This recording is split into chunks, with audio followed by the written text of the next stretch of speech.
Hello everyone and welcome to another episode of Furniture_Makeover, where I make over furniture or my house, you never know.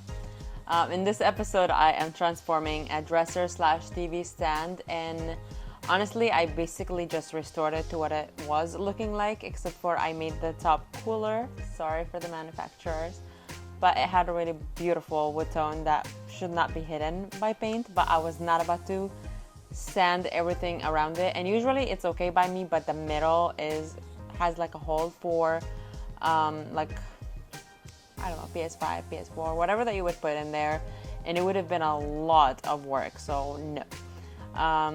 But anyways, I am super excited to start this project. It's one of these projects that get me so sad to let go of the piece. I don't know if you follow me on Instagram, but my entire house is black, white, and gray. As you see, without me in this picture, it looks like I took the picture in black and white, so I really wanted to keep it. Now let's see what needs fixing. Obviously, the whole piece needs painting.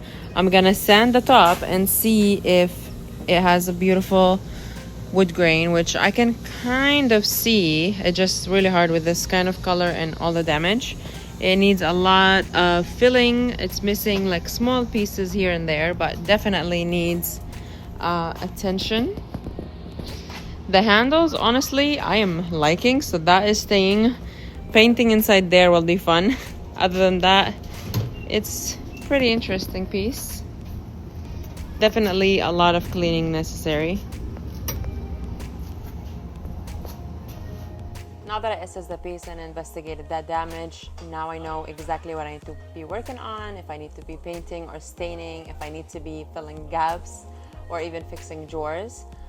So that was my next challenge. Obviously, remove all the knobs and pulls, clean it really well just to see how deep some of the dents are, and then move along.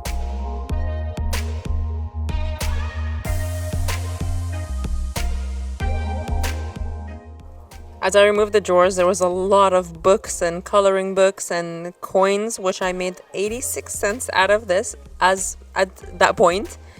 And so I kept cleaning.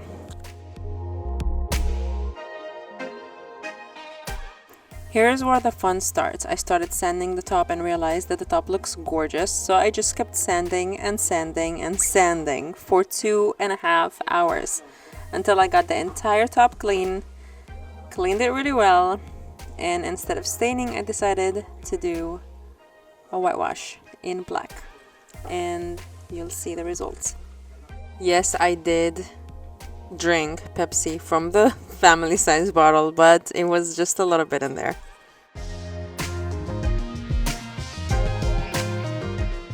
I taped the corners so that I don't get any paint on the top that I stained, and I left the stain all the way to the end because I wasn't sure if I wanted to stain or whitewash.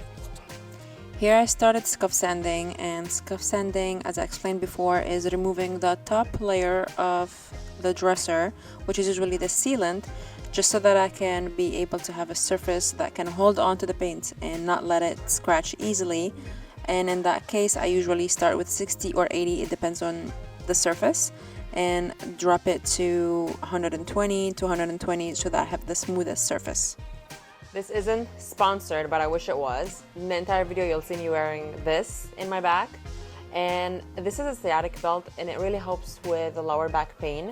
I've had lower back pain a lot, especially when I work on heavy project, like I painted the exterior of my house and I was sore the next day, and the lower back always gets the worst. And so I tried this, and it's life-changing, and guess what? It's under $10. So if you know you're going to be doing heavy lifting, if you know you're going to be doing a big project, check it out. I'll link it below. Here's what I brought, the big guns. I was not about to paint it with a roller and brush. It was getting really dark, so I brought the paint sprayer, and it got the job done in no time, like no time. I had 3 sources of light at that point, but nothing was as good as natural light, so you'll see me moving the light a million times. Did I mention that this was a one-day job? Literally one day. It took me about 6 hours to complete the whole thing, and I did take breaks, had lunch, and drank a lot of Pepsi.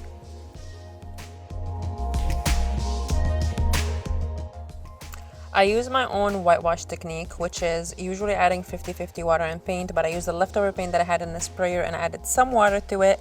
It was a little bit too thick and I wish I had a mister, but I did not. Also, the top of the dresser was not absorbing the paint properly, so I had to apply extra coats on some areas until it dried as evenly as possible. Since I'm a very impatient person, obviously I had to start adding the pulls and knobs right away while it was still wet, as you can see. But I don't regret it and I didn't cause any damage. I just would not recommend that because it is nerve-wracking and it's possible that you cause a damage where you have to respray, and it's just, that's not worth it. I would recommend waiting. Are the results. Obviously, I had to wait for the next day to get some natural light to get some gorgeous pictures. The top is amazing. The front is amazing. I got this for free. In fact, I did not spend anything on it because all the paint that I had was something that I already had. All the materials I already had. But let's say it costed me less than $50 if you buy the materials. And I sold it for $350. So it was $300 in my pocket for 6 hours of work. I had fun. About $50 an hour. I am very grateful.